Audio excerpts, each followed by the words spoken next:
ক্ষুধা, অনিশ্চয়তা আর বোমার শব্দের মধ্যে প্রতিদিন বেঁচে থাকার লড়াই চলছে গাজাবাসীর। বেতলাহিয়ার উপকণ্ঠে দাঁড়িয়ে একদল মানুষ অপেক্ষা করছেন এক মুঠো খাদ্যের জন্য। তাদের দাবি, ত্রাণ যেন ন্যায্যভাবে সংঘর্ষহীন পরিবেশে বিতরণ করা হয়। সহায়তা পেলে তা যেন কেবল আকাশ থেকে না পড়ে, বরং সঠিক মানুষের হাতে পৌঁছায়।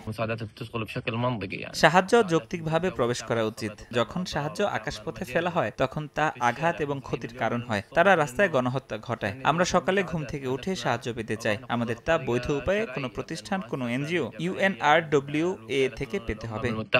রোববার ইসরায়েলি সেনাবাহিনী জানায়, গাজার নির্দিষ্ট কিছু অংশে প্রতিদিন সাময়িক যুদ্ধবিরতি কার্যকর করা হবে। নতুন মানবিক করিডরও ঘোষণা করা হয়েছে, যাতে জাতিসংঘের ত্রাণ কনভয় নিরাপদে চলাচল করতে পারে। ঘন বসতিপূর্ণ এলাকাগুলোর জন্য মানবিক বিরতির কথাও বলা হয়েছে, যদিও বাস্তবে তা কতটা কার্যকর হবে তা নিয়ে সন্দেহ প্রকাশ করেছে সাধারণ মানুষ।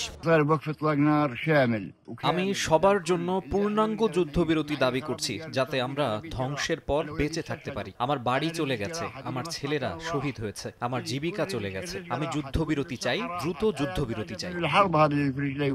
ইসরায়েলি বাহিনীর দাবি, শনিবার থেকে গাজায় আকাশপথে ত্রাণ ফেলা শুরু হয়েছে। পাশাপাশি আরও কিছু সহায়তা পাঠানোর পরিকল্পনার কথাও জানানো হয়। তবে আন্তর্জাতিক মানবাধিকার সংস্থাগুলো বলছে, যুদ্ধ না থামিয়ে শুধুমাত্র ত্রাণ সরবরাহ করে সংকট সমাধান সম্ভব নয়।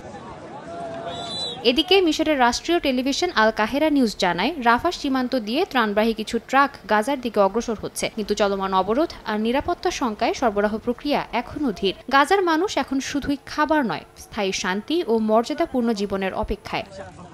সাদিয়া তাসনিম, সময় সংবাদ।